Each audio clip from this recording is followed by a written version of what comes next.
Yo, what is going on, boys, and welcome back to the channel once again today, where we are going to be playing with one of the most toxic but one of the best decks in the game right now, and that is going to be Xbow. Why this deck shines so much, especially for my free-to-play players out there, shout out you, keeping it real. It's a difficult life, I know. I'm on board with you guys, but the reason why this deck is so strong right now, and you've probably all seen a big resurgence of Xbow, is because, what's the best card in the game right now, boys? Dagger Duchess. And what's the best way to counter Dagger Duchess, believe it or not? Just don't even have to deal with it. So with Xbow, we don't even need to cross the bridge to counter it. It's just we can do it from our side of the arena, nice and comfy, and we don't even need to worry about him or his tower. But as you can see, he does have the level 15 Dagger Duchess here, so this will be a good little matchup for us, to show off the power of this. We're obviously just at a clear disadvantage off the bat. We do have the Princess Tower in here. I obviously would love to put in Dagger Duchess myself, but mine is level 12, and I don't think the level 12 is going to do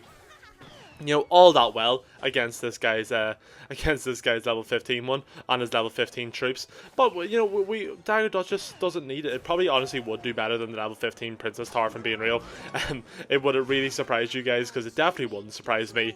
But anyways, more about the deck. So we are running the Knights and the Skeletons Evolution, just because they're the two in this deck that I have. I recently actually got Skeletons Evolution. I didn't actually have it until very recently. Oh, very nice. Sorry, had to dial in there to make sure we got that. And now we're on the tower already. We're going to go for the Knight in front, just make sure we keep it up as long as we possibly can. But as I was saying, yeah, we do have the the Knight and the Skeletons in here. Now, I do think if I had the, excuse me, if I had free reign of choice of what I would put in, I'd probably sub out the Skeletons and put in the Tesla Evolution, because Tesla Evolution is probably one of the best ones in the game right now. If you know, I mean, because it's broken. But, yeah, I don't have it. So we still run the Skeletons. It's better to have two rather than one. And if you're level 14, I'd probably just run the Knight or whatever one you really can run. I mean, it doesn't really matter at the end of the day. Having an evolution deck is going to make your deck automatically better either way, so it really doesn't matter. But let's go for our Skeletons here, and hopefully Skeletons just multiply and just take everything out, as they do their skeleton thing that we love to see. And now they're all over the field. We're punishing this guy for his level 15 Dagger Duchess life. We don't respect that out here, boys. We counter that as best we can, and we are coming for this tower. He cannot even control us. We're overwhelming him so much, and that's going to be the first game so easily won. And yeah, boys, we'll hop straight into the second. I don't think there'll be any kind of counter attack to worry about here, so yeah, I won't waste any more of your time. And yes, guys, we are back for game number 2, and off the topic of the deck, so some leaks came out today, the sneak peeks number 3, I think it is, of the next update that's coming out, and we got a bit of a look into the new troops coming. So we do have the Goblin Queen, which I thought was going to be a champion, but I believe is actually going to be let's go Xbow opposite lane. What is that? That's such an aggressive play. But not get distracted here. I believe it's actually going to be a legendary now, so that's quite nice. It's something just that we don't need to deal, try and get all these champion wildcards. Especially me, I spent mine all the other day getting my little prince to level 14, and just to find out the little prince is going to be getting nerfed, which is just wonderful, isn't it, boys? We love to see that. But that's just the way it goes, I guess. But yeah, so there's both two troops. So the new kind of goblin, I'm sure if you guys watched the video that they put out on YouTube or whatever it is, the TV Royale or whatever they call it, there's new wee goblins coming out. I'm not sure what they do, to be honest. There's also a spell, and then obviously the Goblin Queen, which looks interesting. It has some kind of targeting system, so it should be quite an interesting one to play with. I don't really know what it's going to do so far, but let me know what you guys' opinion on are. Maybe some of you guys might know a little bit more about it than I do, because I definitely am not too up to date with what's going on with it, but I still find it interesting nonetheless. So if you guys know a little bit more, do be sure to drop a comment about what you think of it. What do you think is going to happen with it, and do you think it will be a kind of meta when it comes out?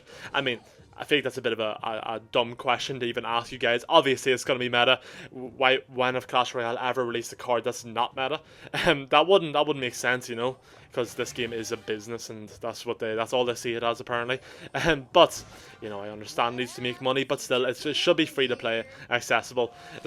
And I guess they'll make the argument, they'll bring it out for free. It'll be free in the shop, or it'll be free through challenges, logging in every day or playing games and stuff. Anyone will be able to get it, but you have to sell your little soul to get it up to get it up to the next level, or level 14, so that's a bit unfortunate, and that is horrible timing for me. Hopefully my skellies can stay up. They can for the time being, really, really nicely. We're going to take out that fisherman as well.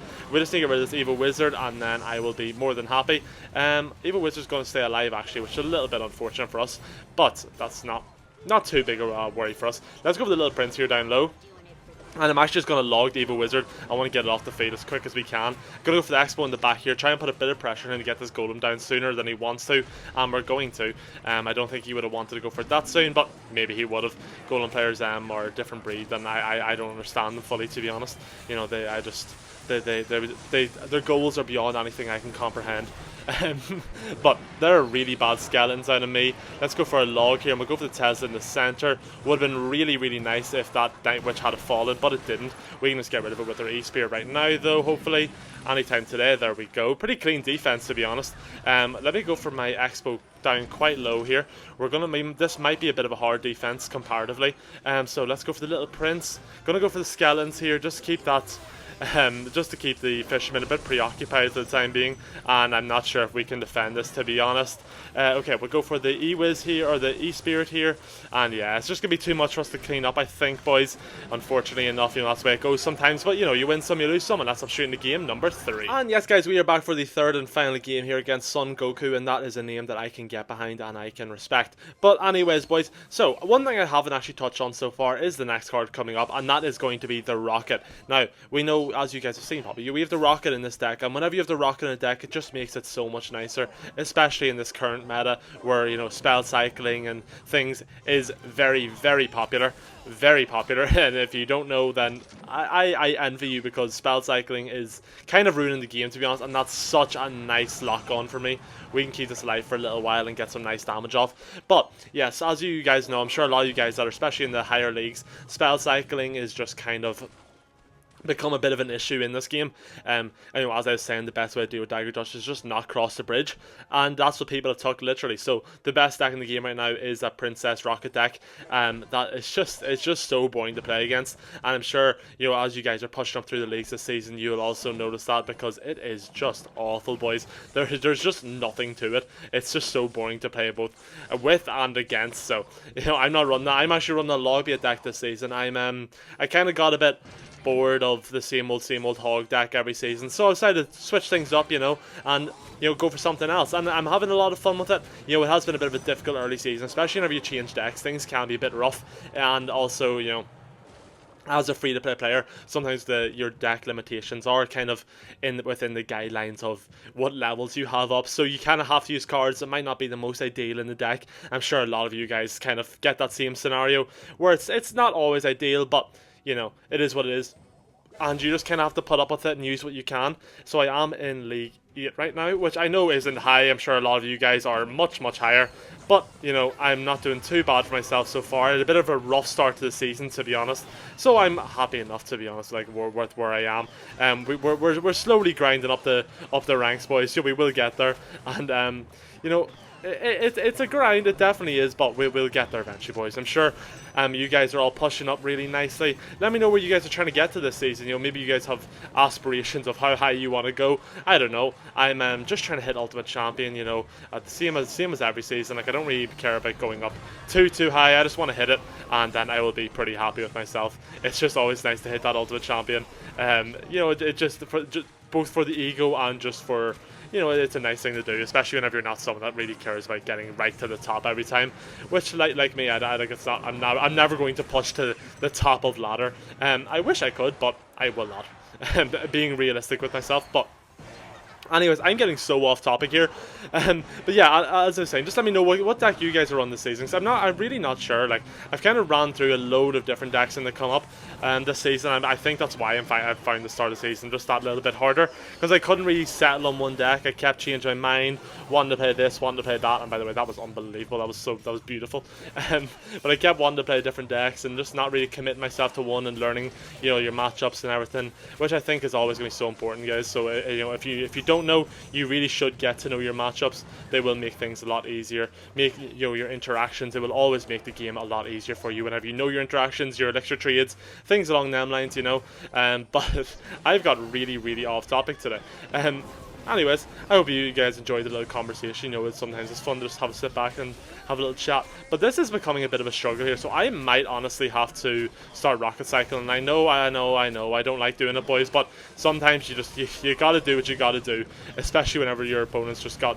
I cannot kill this guy's firecracker for whatever reason. Now, let's go for Xbow, let's go for Knight, and if this Xbow doesn't work, we're gonna start rocket cycling. I'm sorry, I know, you guys can hate me for it, but, you know, sometimes you just gotta do these things, boys. It's not pretty, but it's the life we live. So let's go for that rocket here in the back. Oh, very nice, he's gonna go for that, so we can get our Xbow going here. We can also go for our Evo Knight. Gonna go for the E-Spirit here just to slow that down. We're gonna hit the log, make sure it doesn't somehow break through, and I believe that'll be enough for my level 14 rocket to get onto his tower and take the win for game number 3. And yes, guys, this is the deck that we did run for today's video, and if you stuck around this long, I really appreciate you. And yeah, as we've seen, deck's really powerful. There's a lot of counters, and you do obviously have that rocket in the end game to kind of crutch up. Obviously, it kind of takes away your ability to rocket cycle throughout the game, but, you know, whenever you pull out that rocket in the end game, a lot of people don't expect it. You know, they expect you have the normal 3.0 Xbow, so whenever you pull out the rocket, especially if you're against Sparkies and things along them lines, you can do a lot of damage if you use it correctly. But anyways, boys, enough waffling. That is it for today's video, and if you did enjoy, do be sure to that like and hit that subscribe button. It means the absolute world to me, and I appreciate every single one of you for being here, and peace out.